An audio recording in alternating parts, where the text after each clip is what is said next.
Hello friends, welcome to our channel continue study. Friend, आज हम लोग इटेरिया का जो बिहार स्पेशल का बुक है, इसका बिहार जीके का प्रैक्टिस सेट 14 देखने वाले हैं।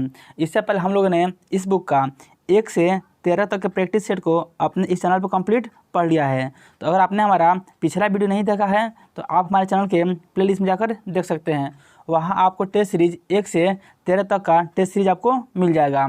इसी क्रम में आज हम लोग टेस्ट सीरीज 14 देखने वाले हैं, जो आपके बिहार शिक्षक भर्ती 7th फेज और 69th बीपीएससी के लिए बहुत ही महत्वपूर्ण होने वाला है।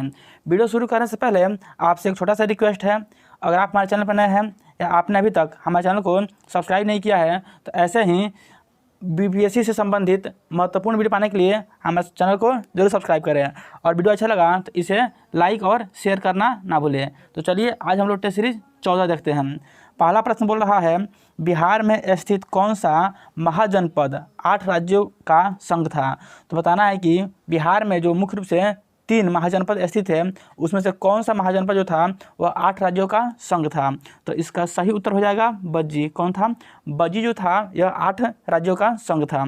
तो ऑप्शन बी इसका सही उत्तर हो जाएगा बज्जी। अगला प्रश्न कर रहा है, मेगास्थनीज चंद्रगुप्त मौर्य के दरबार में कब आया था। तो बताना है कि मेगास्थनीज यह चंद्रगुप्त मौर्य के दरबार में कब आया था। तो यह 305 ईसी पूर्व में आया था। कब आया था? 305 ईसी पूर्व में आया था। तो ऑप्शन ए इसका सही उत्तर हो जाएगा। बिंबिसार के समय कुल उपज का कितना भाग भूमि कर के रूप में दिया जाता था। तो इसका सही उत्तर हो जाएगा 1/6 भाग जो था वह उस समय भूमि कर के रूप में दिया जाता था। तो ऑप्शन सी इसका सही उत्तर हो जाएगा। अगला प्रश्न है, किस राज्य के राजा के आक्रमण के भय से अजातशत्रु ने राजगृह यानी राजगीर जो था इसका दूरीकरण करवाया था। तो इसका सही उत्तर हो जाएगा अवंती। किसके? अवंती के आक्रमण के भय से अजातशत्रु ने राजगृह का दूरीकरण करवाया था। तो अवंती इसका सही उत्तर हो जाएगा। अगला प्रश्न कर रहा है, मगध साम्राज्य में कलिंग का विलय सर्वप्रथम किस शासक ने किया। तो बताना है कि मगध साम्राज्य में कलिंग का जो विलय था वह सर्वप्रथम किस शासक ने किया। तो इसका सही उत्तर हो जाएगा महापद्मनंद। किसने? महापद्मनंद ने सर्वप्रथम कलिंग का विलय जो था उसे मगध राज साम्राज्य में कराया था। तो महापद्मनंद ऑप्शन ए इसका सही उत्तर हो जाएगा। चीनी बौद्ध यात्री फाहियान कितने समय तक पाटलिपुत्र में रहा था। तो फाहियान यह बताना है कि कितने समय तक पाटलिपुत्र में रहा था। तो यह कुल 3 वर्षों तक, कितने? 3 वर्षों तक पाटलिपुत्र में रहा था। तो ऑप्शन ए इसका सही उत्तर हो जाएगा। तिरहुत क्षेत्र में फिरोज तुगलक ने किस वंश का आरंभ करवाया था। तो जो तिरहुत का क्षेत्र है इसमें फिरोज तुगलक ने वैनवार वंश, कौन सा वंश? वैनवार वंश का जो था उसका स्थापना करवाया था। तो ऑप्शन सी इसका सही उत्तर हो जाएगा वैनवार वंश। अगला प्रश्न कर रहा है, अकबर द्वारा संपूर्ण बिहार पर नियंत्रण कर लेने के पश्चात प्रशासनिक सुविधा की दृष्टि से बिहार को कितने परगनों में बांटा था। तो अकबर ने बिहार को कितना? 199 यानी 199 परगनों में विभाजित किया था। तो ऑप्शन ए भी इसका सही उत्तर हो जाएगा। 199 परगनों में अकबर ने इसको विभाजित किया था। अगला प्रश्न कर रहा है, कंपनी सरकार के कार्यकाल में किस वर्ष बिहार में भीषण अकाल पड़ा। तो कंपनी जो सरकार था इसके कार्यकाल में बताना है कि किस वर्ष बिहार में भीषण अकाल पड़ा था। तो इसका सही उत्तर रहेगा 1770 में बिहार में क्या हुआ था? भीषण अकाल पड़ा था। तो ऑप्शन बी सी इसका सही उत्तर हो जाएगा 170। अगला प्रश्न कर रहा है, वीर कुंवर सिंह की मृत्यु कब हुई थी। तो बताना है कि वीर कुंवर सिंह की मृत्यु कब हुई थी। तो इनकी मृत्यु हुई थी 26 अप्रैल 1858 को। कब हुई थी? 26 अप्रैल 1858 को। 1857 क्रांति में यह बिहार से बहुत ही महत्वपूर्ण भूमिका इन्होंने अदा किया था। तो इनका मृत्यु हुआ था 26 अप्रैल 1858 को। ऑप्शन सी इसका उत्तर हो जाएगा। बिरसा मुंडा के गुरु कौन थे।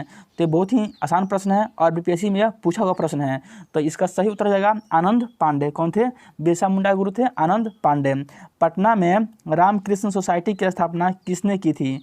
तो पटना में रामकृष्ण जो सोसाइटी था इसकी स्थापना बाबाजी ठाकुरदास ने किया था। किसने किया था? बाबाजी ठाकुरदास ने किया था। तो ऑप्शन ए बाबाजी ठाकुरदास इसका सही उत्तर हो जाएगा। सतयुग नामक पत्रिका के संपादक कौन थे। तो बताना है कि सतयुग जो पत्रिका था इसके संपादक कौन थे। तो इसका सही उत्तर हो जाएगा पुरुषोत्तम नारायण नंदा। कौन थे? पुरुषोत्तम नारायण नंदा, यानी ऑप्शन सी इसका सही उत्तर हो जाएगा। अगला प्रश्न आ रहा है, भागलपुर में आयोजित बिहार प्रांतीय सम्मेलन का दूसरा अधिवेशन की अध्यक्षता किसके द्वारा किया गया था? तो भागलपुर में आयोजित किया गया था बिहार प्रांतीय सम्मेलन। बताना है कि इसका अध्यक्षता किसके द्वारा किया गया था?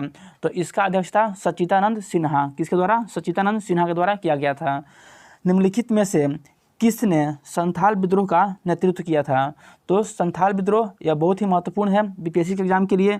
तो इसका नेतृत्व सिद्धू और कान्हू ने किया था। किसने किया था? सिद्धू और कान्हू ने किया था। प्रथम स्वतंत्रता संग्राम में बिहार का नेतृत्व करने वाला नेता कौन था? अभी हमने इस प्रश्न का जो उत्तर था ऊपर बताया है, तो आपको कमेंट करके बताना है कि इस प्रश्न का उत्तर क्या होगा। ऐसे भी ये प्रश्न जो है हम कई बार अपने इस वीडियो के माध्यम से बता चुके हैं, तो आपको कमेंट करके बताना है कि प्रथम स्वतंत्रता संग्राम में बिहार का नेतृत्व करने वाला नेता कौन था। तो ये इस क्वेश्चन का आंसर आपको कमेंट करके बताना है। चलिए अगला प्रश्न देखते हैं। बोल रहा है भारत छोड़ो आंदोलन के समय किस व्यक्ति ने महाधिवक्ता यानी एडवोकेट जनरल के पद से त्यागपत्र दिया था? तो इसका सही उत्तर हो जाएगा बलदेव सहाय। किसने? बलदेव सहाय ने महाधिवक्ता के पद से क्या किया था? त्यागपत्र दे दिया था। कब? भारत छोड़ो आंदोलन के समय। तो इसको याद रखना है। बिहार में फॉरवर्ड ब्लॉक के नेता कौन थे? तो बताना है कि बिहार में जो फॉरवर्ड ब्लॉक का स्थापना हुआ था इसके नेता कौन थे? तो इसके नेता थे शिलभद्र याची। कौन थे? शिलभद्र याची थे, यानी ऑप्शन ए इसका सही उत्तर हो जाएगा। जॉर्ज पंचम ने शाही दरबार में बिहार को उड़ीसा सहित बंगाल से अलग करने की घोषणा कब की थी? तो बताना है कि जॉर्ज पंचम ने शाही दरबार में बिहार को यानी उड़ीसा सहित बंगाल से अलग करने की घोषणा कब की थी? तो इसका सही उत्तर हो जाएगा ऑप्शन बी 12 दिसंबर 1911। कब की थी? 12 दिसंबर 1911 की थी। तो ऑप्शन बी इसका सही उत्तर हो जाएगा।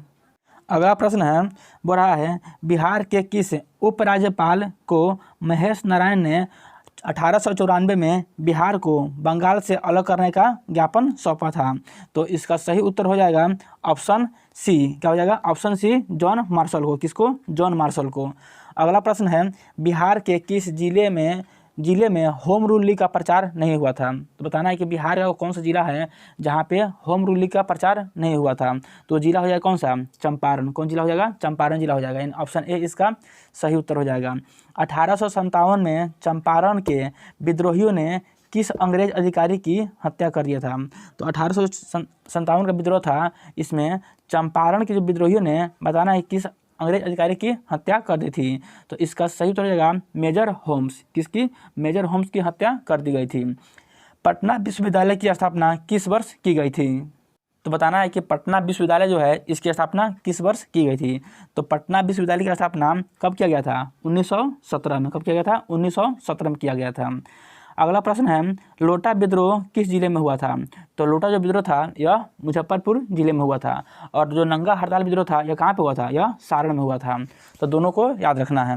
अंग महाजनपद की राजधानी थी, तो जो अंग महाजनपद था इसकी राजधानी कहाँ पे थी? चंपा थी। कहाँ थी? चंपा थी, यानी ऑप्शन ए इसका सही उत्तर हो जाएगा। पंत वन्यजीव अभ्यारण्य स्थित है, जो पंत वन्यजीव अभ्यारण्य है यह कहाँ अवस्थित है? तो यह नालंदा में अवस्थित है। कहाँ अवस्थित है? नालंदा में अवस्थित है।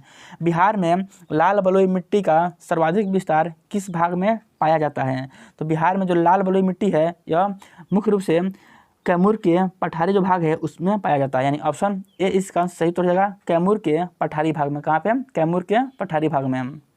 अगला प्रश्न कह रहा है निम्नलिखित में से कौन सा अधिकार है राज्यपाल को प्राप्त है?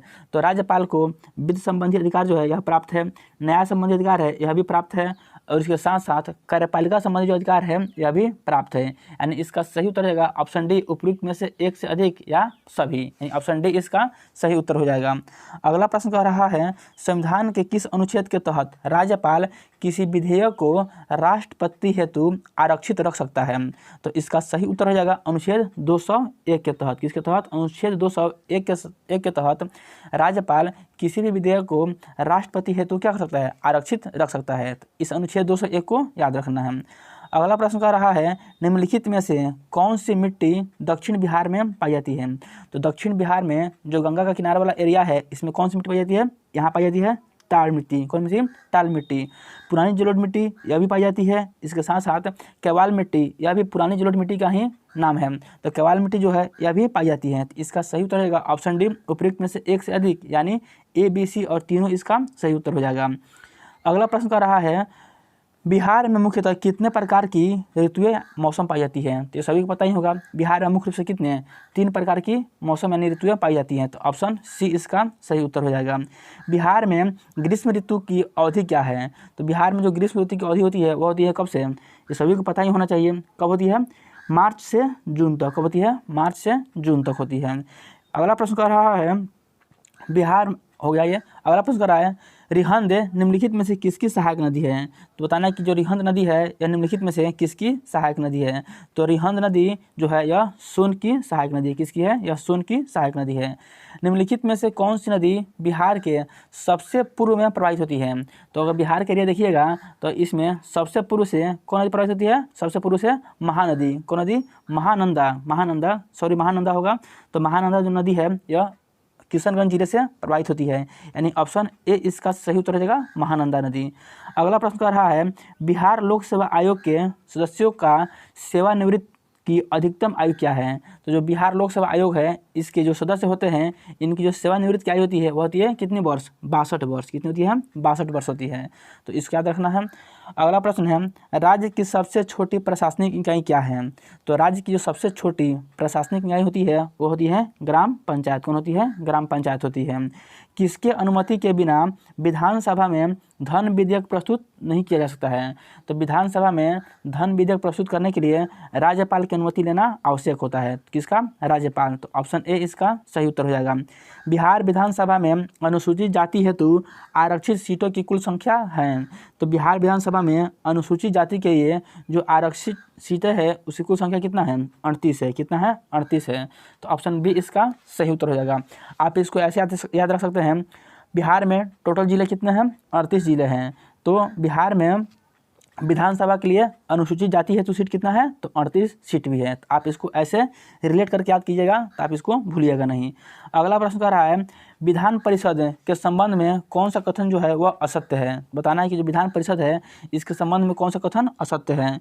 तो पहला कथन दे रहा है यह एक अस्थायी सदन है। तो यह कथन क्या है? बिल्कुल सत्य है कि यह क्या है? यह एक अस्थायी सदन है। बी बोल रहा है इसके सदस्य 2 वर्ष के लिए चुने जाते हैं। तो यह कथन बिल्कुल गलत है। इसके जो सदस्य हैं वो 2 वर्ष के लिए नहीं, कितने वर्ष के लिए? 6 वर्ष के लिए चुने जाते हैं। अगला प्रश्न कर रहा है, अगला ऑप्शन बोल रहा है इसमें इस सदन में राज्यपाल द्वारा 1/3 सदस्यों को मनोनीत किया जाता है। तो यह भी क्या है? कथन असत्य है। तो इसका सही उत्तर हो जाएगा ऑप्शन डी उपयुक्त में से एक से अधिक, यानी बी और सी दोनों क्या है? कथन असत्य है। अगला प्रश्न है विधान परिषद के लिए कितने सदस्यों का निर्वाचन विधानसभा के सदस्यों द्वारा होता है? तो विधान परिषद के लिए विधान परिषद के लिए जो इसके सदस्य जो होते हैं इनका निर्वाचन कितना होता है? 1/3 होता है। कितना होता है? 1/3 होता है। अगला प्रश्न है पटना मेडिकल कॉलेज की स्थापना किस वर्ष की गई थी? तो पटना मेडिकल कॉलेज की स्थापना 1925 में की गई थी। कब की गई थी? 1925 में की गई थी।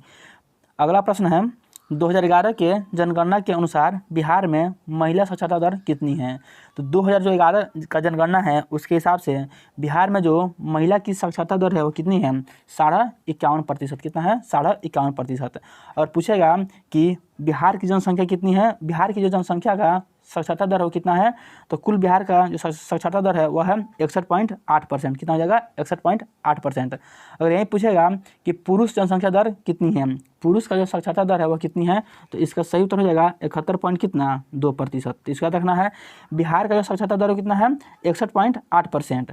वहीं बोलेगा महिला साक्षरता दर कितना है? तो महिला साक्षरता दर हो जाएगा 51.5%। और वहीं बोलेगा कि पुरुष साक्षरता दर कितनी है तो हो जाएगा 71.2%। तो इस तीनों डाटा को याद रखना है जो आपके एग्जाम के लिए बहुत ही महत्वपूर्ण होने वाला है।